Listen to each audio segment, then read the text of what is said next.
오늘 주시는 하나님의 말씀은 사도행전 20장 24절 말씀입니다. 사도행전 20장 24절 말씀 함께 한 목소리로 봉독합니다. 시작.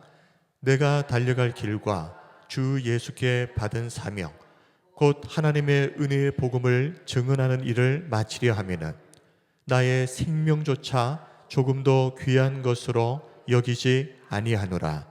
아멘.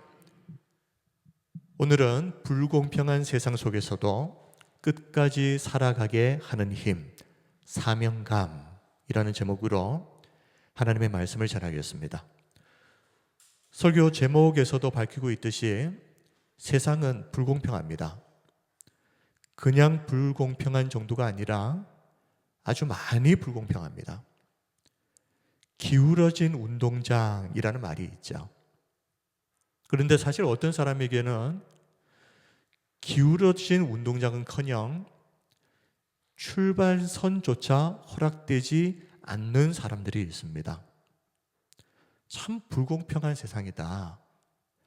그럼에도 날 때부터 그냥 부유한 집에 태어나서 삼루에서 태어났는데도 자기가 삼루타를 쳤다고 착각하는 사람들도 있습니다.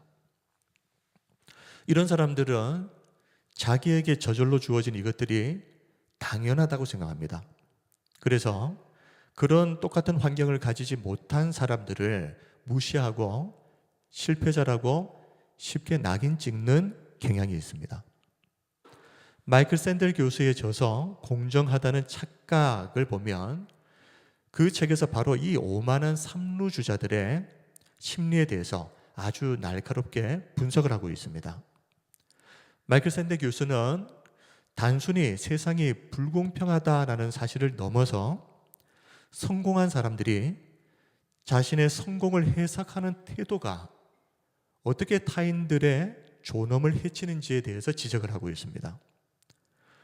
그들은 자기가 스스로 이룬 것도 아니면서 마치 자신이 이룬 것처럼 착각하고 다른 사람들을 무시하는 태도를 가진다.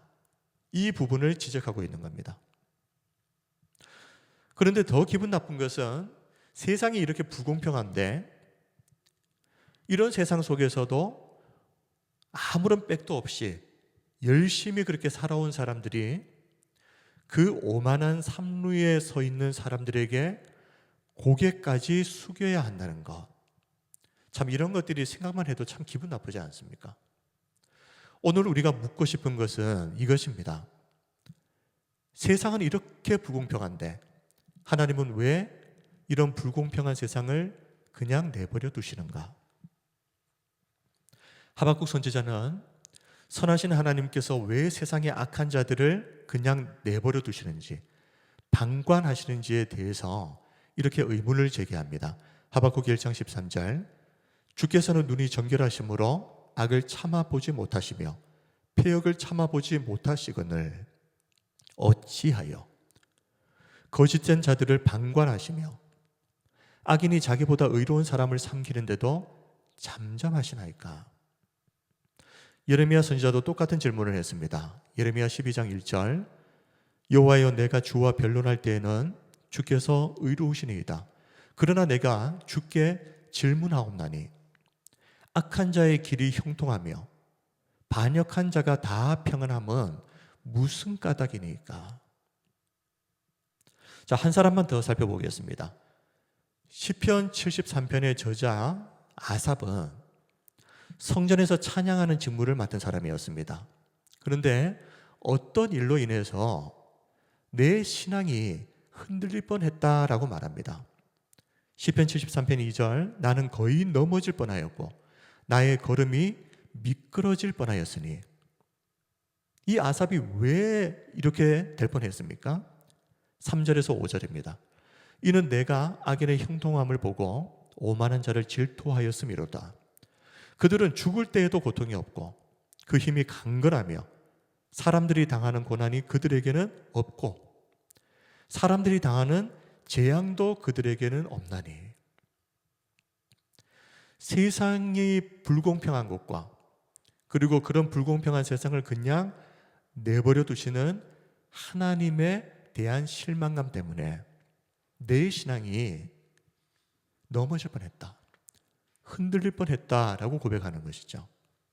하박국 선지자도 예레미야 선지자도 아삽도 세상은 이렇게 불공평한데 왜 하나님은 그냥 침묵하시는가?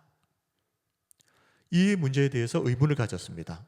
사실 우리들도 살아가면서 종종 이런 생각으로 고민하고 괴로워할 때가 있지 않습니까? 그런데 이 문제에 대해서 대단히 중요한 인사이트를 제공하는 예수님의 비유가 있습니다. 마태복음 25장의 달란트 비유입니다. 이 달란트 비유를 보면 주인이 종들에게 5달란트, 2달란트, 1달란트 이렇게 3명의 종에게 차등해서 달란트를 맡기죠.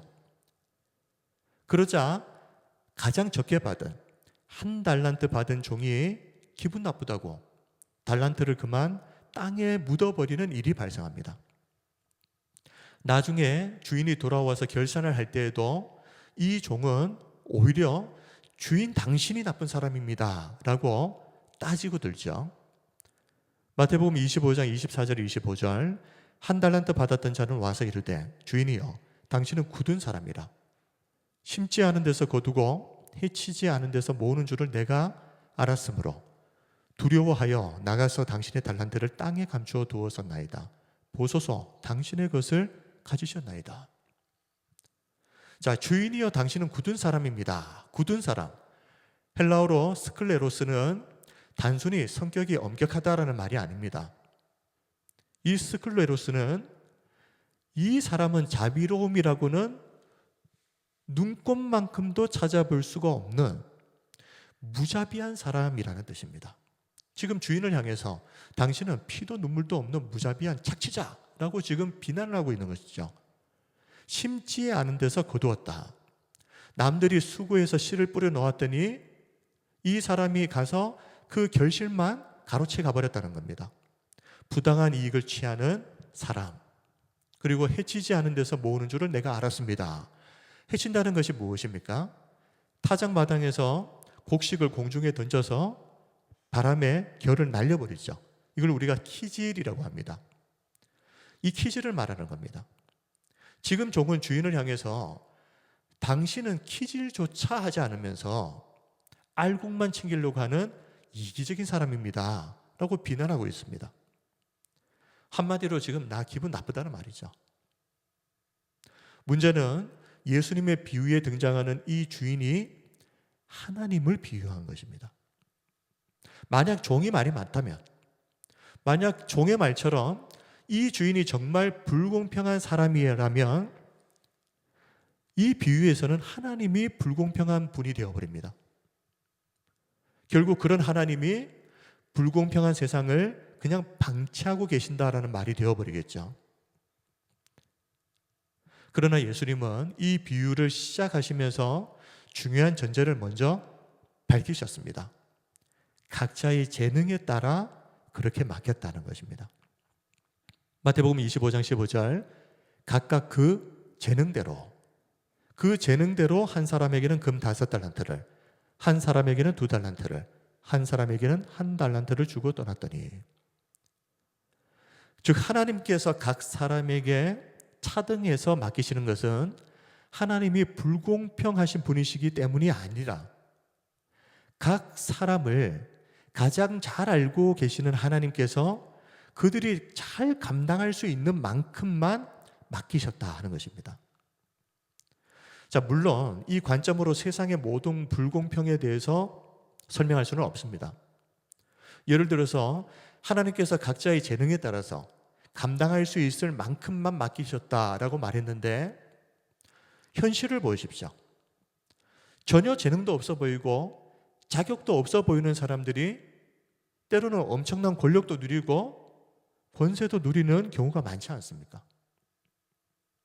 그런데 우리가 꼭 알아야 되는 것은 하박국 선지자도 예레미야 선지자도 그리고 아삽도 하나님으로부터 어떤 논리적인 답을 얻었기 때문에 그 고민을 해결했던 것이 아닙니다.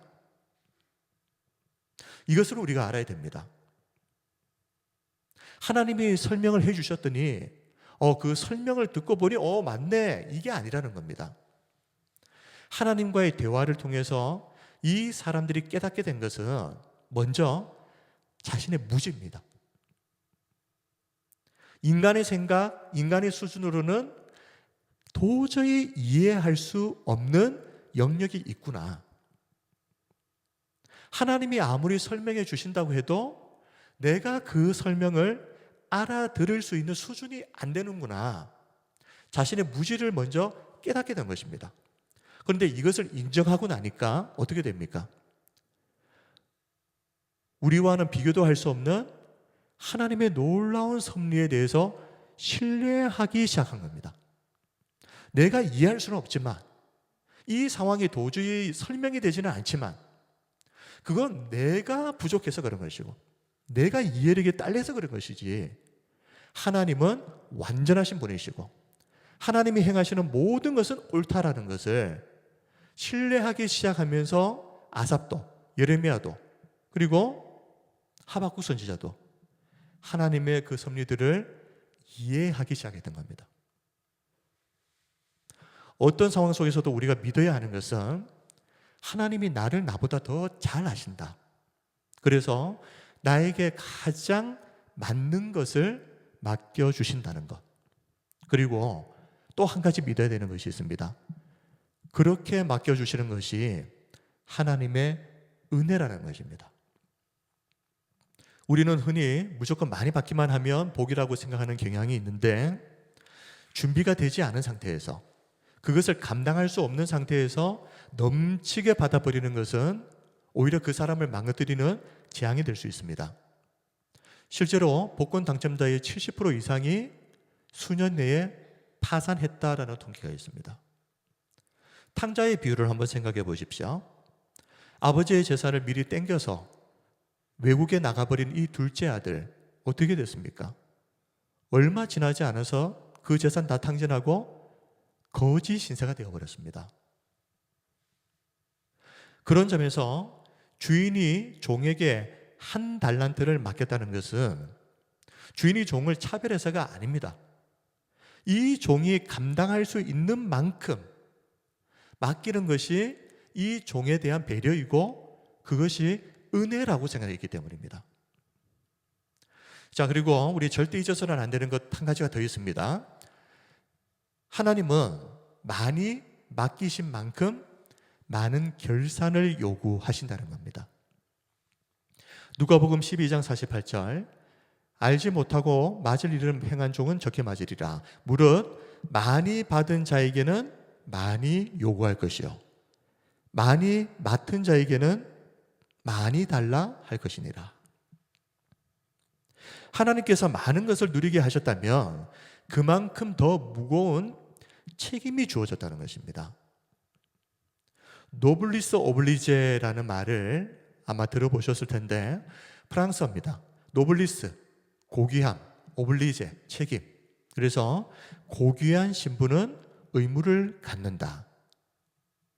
자, 부와 권력과 명성을 가진 사람들은 그것을 가진 만큼 더 많은 사회적인 의무와 책임이 따른다는 것입니다. 그래서 로마의 귀족들은 전쟁이 나면 가장 먼저 전장에 나갑니다. 그리고 귀족들은 기부금을 내어서 도로나 교량이나 또 공동 도서관을 건설하는데 이바지했습니다. 로마가 카르타고와 전쟁을 했을 때 로마의 재정이 완전히 바닥났던 적이 있습니다. 그런데 그때 이 로마의 귀족들이 자신의 재산들을 내놓아서 함대를 건조했습니다. 이런 것들을 보면 로마가 어떻게 대제국으로 성장할 수 있었는가 하는 것을 우리가 볼 수 있는 것이죠. 가진 자들, 많은 것을 누린 자들이 그만큼 많은 사회적인 책임을 감당했기 때문에 로마가 대제국이 될 수 있었다. 그리고 노블리스 오블리제를 설명할 때 가장 많이 인용되는 사건이 있습니다. 1347년 100년 전쟁 당시에 프랑스의 도시 칼레가 영국군에게 포위를 당했습니다. 무려 11개월 동안 끈질기게 저항을 했지만 끝내 항복을 하게 됐습니다. 그때 영국의 왕이었던 에드워드 3세가 도시를 구하고 싶다면 모든 시민의 생명 대신 6명의 대표자가 자기 목에 밧줄을 걸고 나와서 처형을 당하면 내가 이 도시에 있는 사람들을 살려주겠다. 그런데 이때 가장 먼저 나선 사람이 누구였겠습니까? 이 칼레에서 가장 부유한 상인이었던 웨스타슈 드 생 피에르였습니다. 그 성에서 가장 부유했던 사람이 내가 먼저 죽겠다고 가장 먼저 나선 겁니다. 그 모습을 보고 감동을 받았던 법률가, 시장, 또 부유한 상인들, 이렇게 도시의 지도급 인사 6명이 스스로 죽기를 자청해서 목에 밧줄을 걸고 성문 밖으로 나옵니다. 다행히 영국 왕비가 이 사실을 알고 너무 감동해서 왕에게 이 사람들 꼭 좀 살려주십시오. 간청을 해서 처형 직전에 모두 사면을 받고 살았다고 합니다. 자, 이 일이 있은 후에 약 500년 정도 지나서 우리 생각하는 사람이라는 조각, 로댕 아시죠? 이 로댕이 칼레의 시민들이라는 동상을 제작하게 됩니다. 자, 그런데 이 로댕의 이 작품을 보게 되면 한 가지 특징이 있는데 그 6명의 사람들을 표현했는데 이 6명의 사람들의 표정을 보시면 영웅적으로 묘사하지 않습니다. 이 6명의 얼굴의 표정이 다 어떻습니까? 죽음에 대한 공포와 또 고뇌와 후회로 가득한 얼굴들입니다. 로댕은 이 작품을 통해서 칼레의 시민들을 살리기 위해서 죽겠다고 나섰던 이 6명의 사람들도 다 똑같은 사람이었다는 겁니다. 다른 사람들처럼 다 똑같이 죽음 앞에서 두려워하고 그리고 연약한 한 사람에 불과했던 사람들. 그럼에도 자신들이 지금까지 다른 사람들보다 더 많은 것을 누려왔으니 이제는 다른 사람들을 위해서 희생해야 할 책임이 있다라고 그 죽음의 두려움을 무릅쓰고 나온 사람들이 바로 이 6명의 사람들이었다라는 것을 로댕이 표현을 한 겁니다. 경주 최부잣집 아마 다 아실 텐데 그 가문에 육훈이라고 가문이 6가지가 있었는데 자, 이 경주 최부잣집이 한국의 노블리스 오블리제의 정수라고 할 수 있는 집입니다. 특히 6번째 가문을 보면 사방 백리 안에 굶어 죽는 사람이 없게 하라. 그래서 이 최씨 가문은 백리면 약 40km 정도 되는 거리거든요. 그러면 당시에 경주를 중심으로 해서 포항, 울산, 영천 일부까지 포함되는 엄청나게 넓은 지역입니다. 그런데 그 지역에 속한 사람들 중에 단 한 사람도 굶주려 죽는 사람이 없도록 하려고 자신들의 재산을 기꺼이 내놓습니다. 그동안 우리가 많은 것을 누린 만큼 내가 감당해야 될 책임이다라고 생각한 것이죠. 그리고 우당 이화영 선생님이 있습니다. 이 이화영 선생은 기독교인입니다. 일제치하 당시에 지금으로 환산하면 재산이 한 1조 원 정도 되는 엄청난 재산을 가진 거부였다고 합니다. 그런데 나라를 일본에 빼앗기고 그런 상황에서 독립운동을 후원하기 위해서 재산을 급히 처분하고 만주로 망명해서 세운 곳이 신흥무관학교입니다.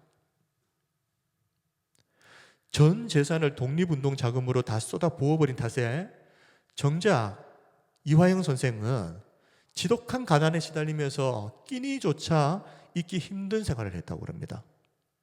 그리고 노년에는 일본 경찰에게 붙잡혀서 끝까지 동지들의 이름을 함구하다가 66세의 나이에 대련 감옥에서 순국하게 됩니다.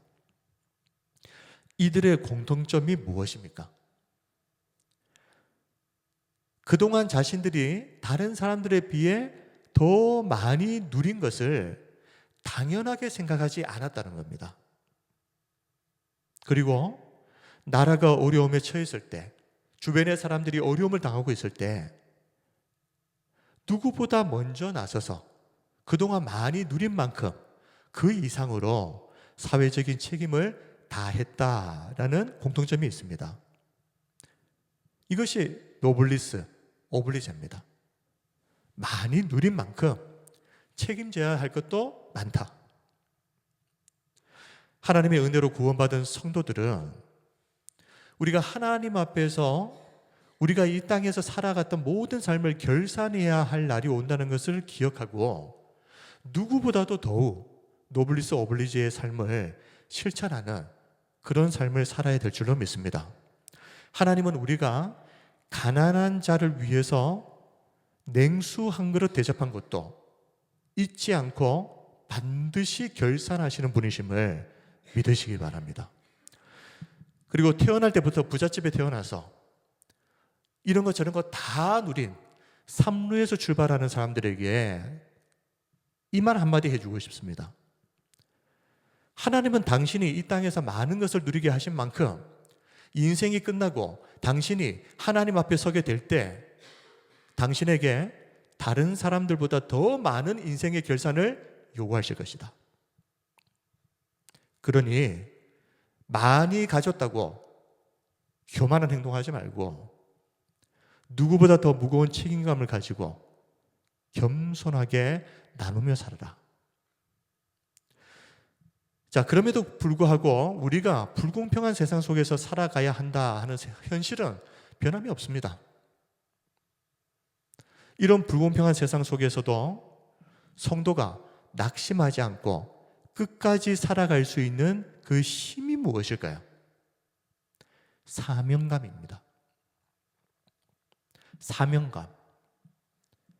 그저 먹고 살려고 비굴하게 사람들에게 머리를 조아리는 것이라면 한두 번은 모르겠습니다만은 우리는 이 불공평한 세상 속에서 결국은 그 비굴함의 무게를 견뎌내지 못할 겁니다. 그리고 단 하루도 행복하게 살지 못할 겁니다. 그러나 사명감으로 살아가는 사람들은 어떻습니까? 불공평한 세상의 환경보다는 내가 지금 하나님이 맡겨주신 사명을 잘 감당하고 있는가? 여기에 더 큰 가치와 관심을 두고 살아가기 때문에 불공평한 세상 속에서도 거뜬히 살아낼 수 있습니다.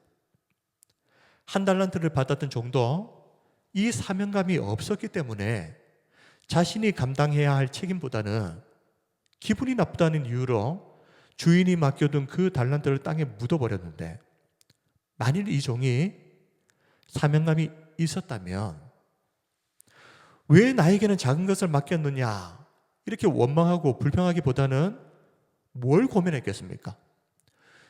주인이 나를 믿고 맡긴 이것으로 어떻게 더 많은 것을 남겨서 주인을 기쁘게 할까? 이것을 고민하지 않았겠습니까?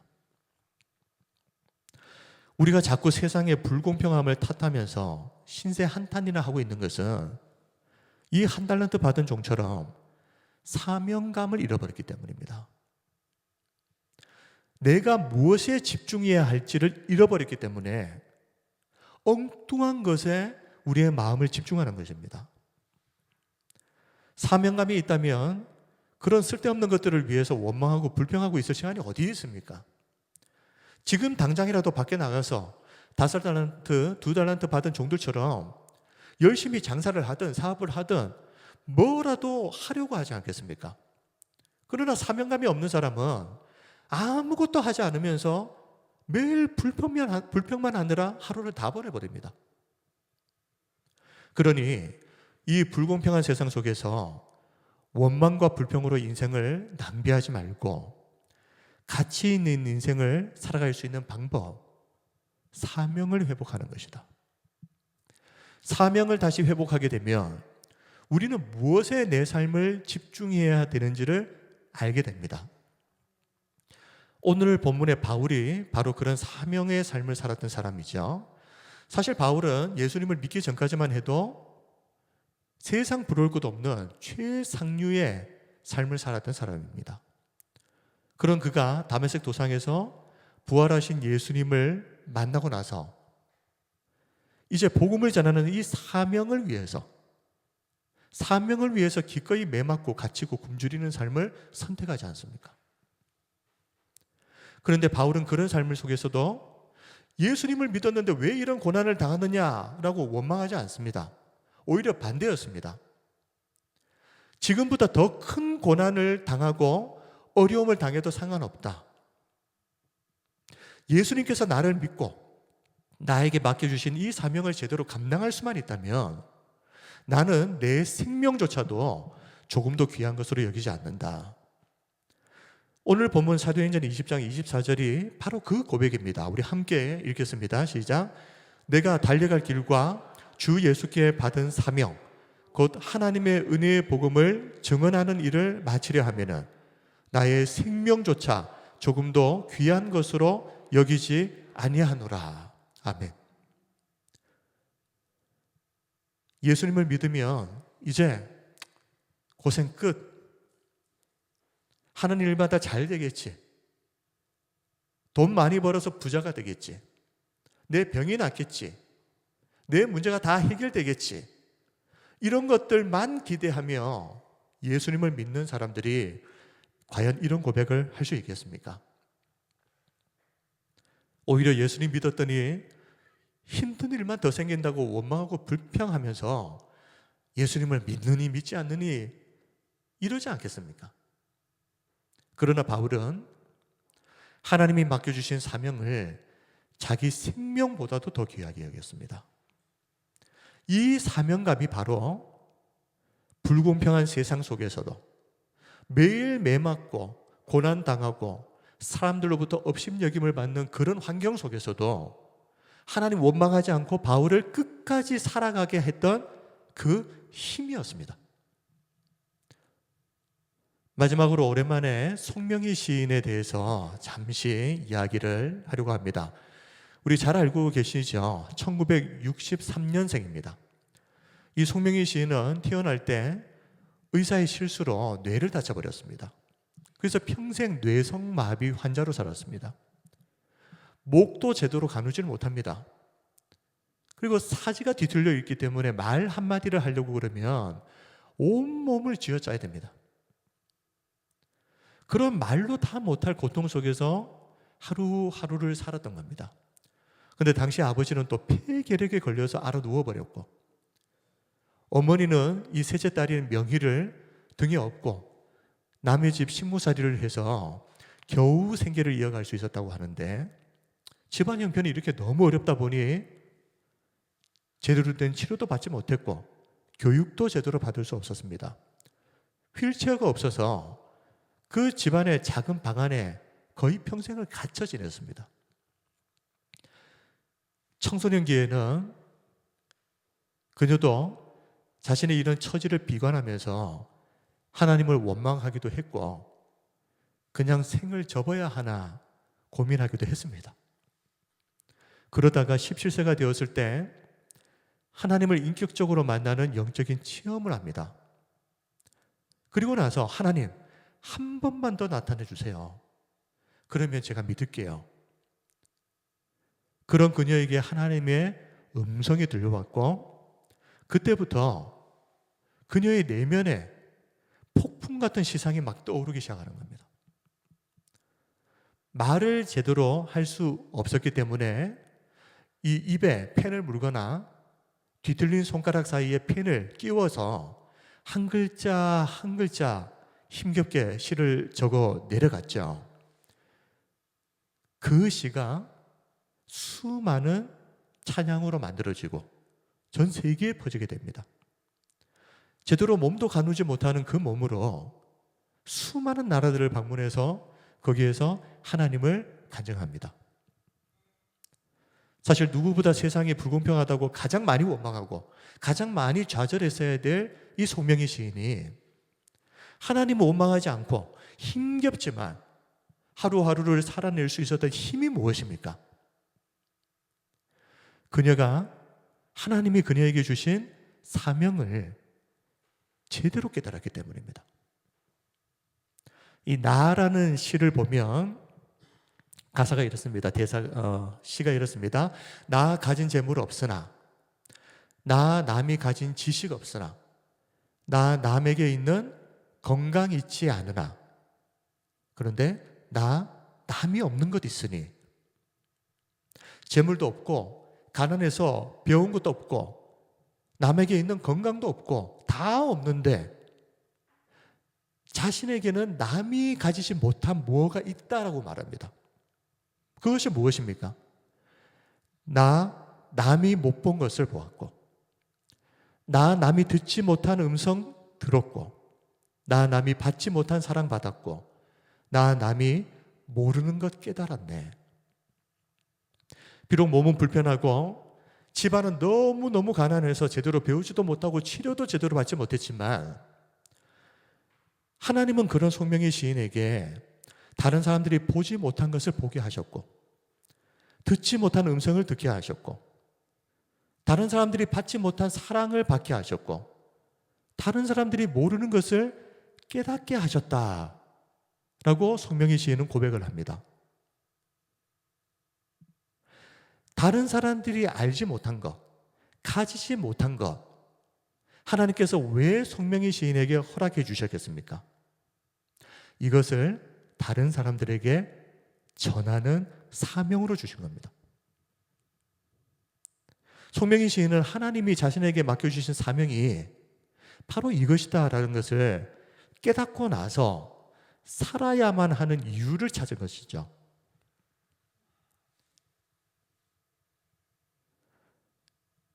송명의 시인은 이렇게 고백합니다. 공평하신 하나님이 남이 가진 건 나 없지만, 공평하신 하나님이 남이 없는 것 갖게 하셨네. 오직 사명자만이 할 수 있는 고백입니다. 송명의 시인이 작년 2025년 사역 40주년을 맞아서 새로운 시집을 발표했습니다. 그 나라라는 시집인데요. 그 시집에 보면 지옥 같은 세상 속에서도 그 나라, 천국을 경험할 수 있다라고 노래를 합니다. 시중에 이런 내용이 있습니다. 그 죽음으로 그 나라 살아서 내가 그 나라 안에 들어가 살아났다. 그는 그 나라로 오셨고 나는 그 나라가 되었다.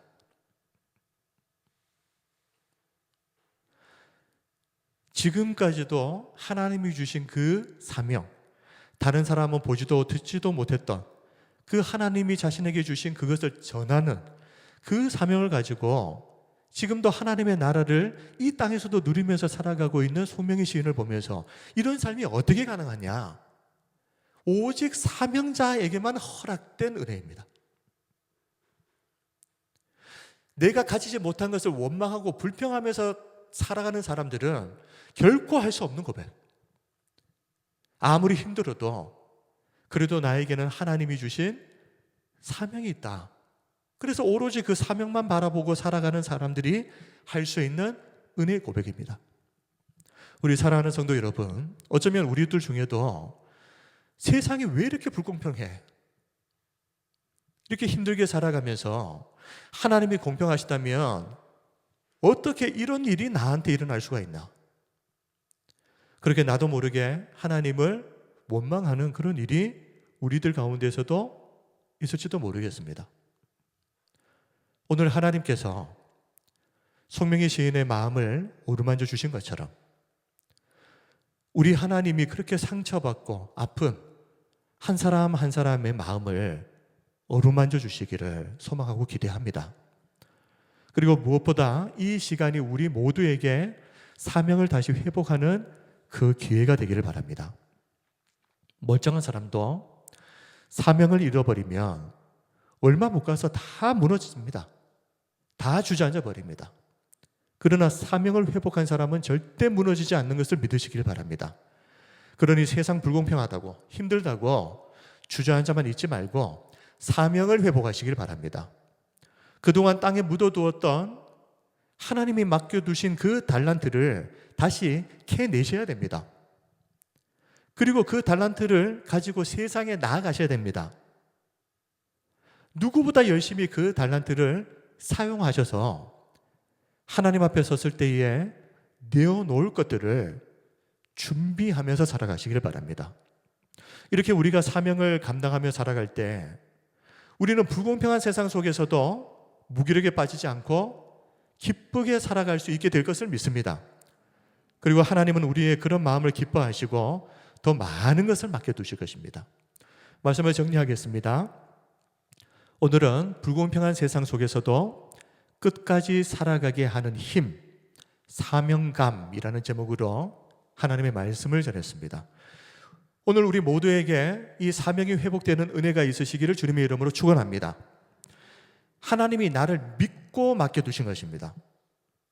그것을 가지고 나에게 주어진 그 자리에서 사명 잘 감당하다가 언젠가 하나님이 우리의 이름을 부르시고 오라 하실 때 5달란트, 2달란트 받은 종들처럼 기쁨으로 하나님 앞에 달려가는 인생 됩시다. 그리고 우리가 하나님을 위해 그동안 이 땅에서 그렇게 애쓰고 힘썼던 사명의 결과물들을 하나님께 보여드립시다. 그렇게 하나님으로부터 착하고 충성된 종아, 우리가 인생의 마지막에 하나님으로부터 이 한마디의 칭찬을 들을 수만 있다면 한 번뿐인 우리의 인생 제대로 잘 살았다고 말할 수 있지 않겠습니까? 바로 이 은혜가 우리 모두에게 있기를 주님의 이름으로 축원합니다. 아멘. 이제 우리 하나님께 찬양 드리고 기도하겠습니다.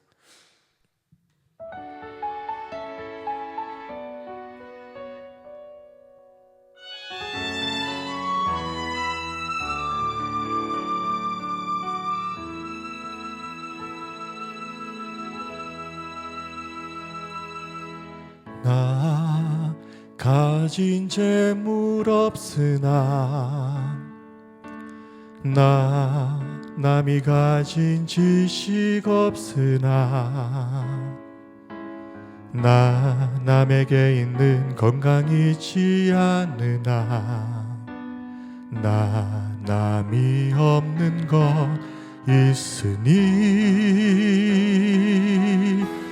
나 남이 못 본 것을 보았고 나 남이 듣지 못한 음성 들었고 나 남이 받지 못한 사랑 받았고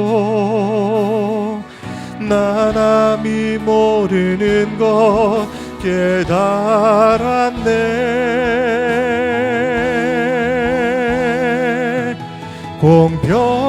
공평하신 하나님이 나 남이 가진 건 나 없지만 공평하신 하나님이 나 남이 없는 것 갖게 하셨네.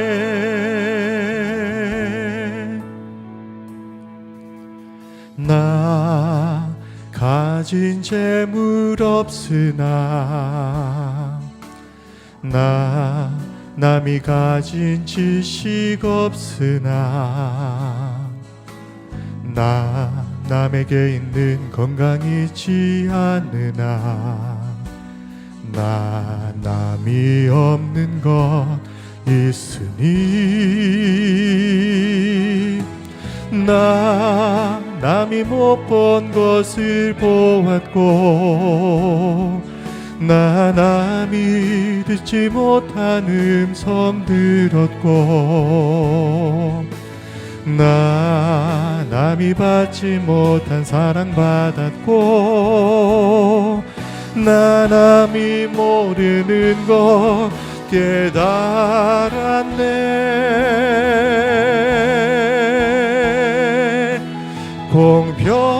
공평하신 하나님이 나 남이 가진 건 나 없지만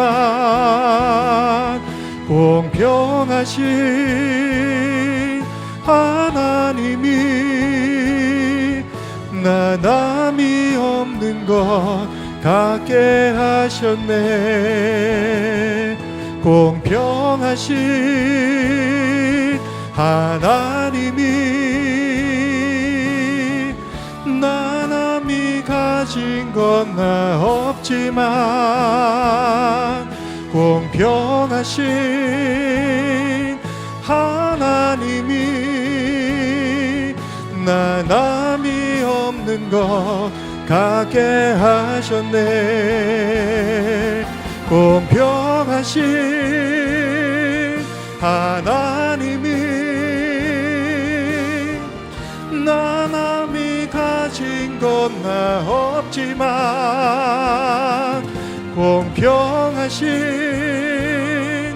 하나님이 나 남이 없는 것 갖게 하셨네. 나 남이 없는 것 갖게 하셨네. 나 남이 없는 것 갖게 하셨네.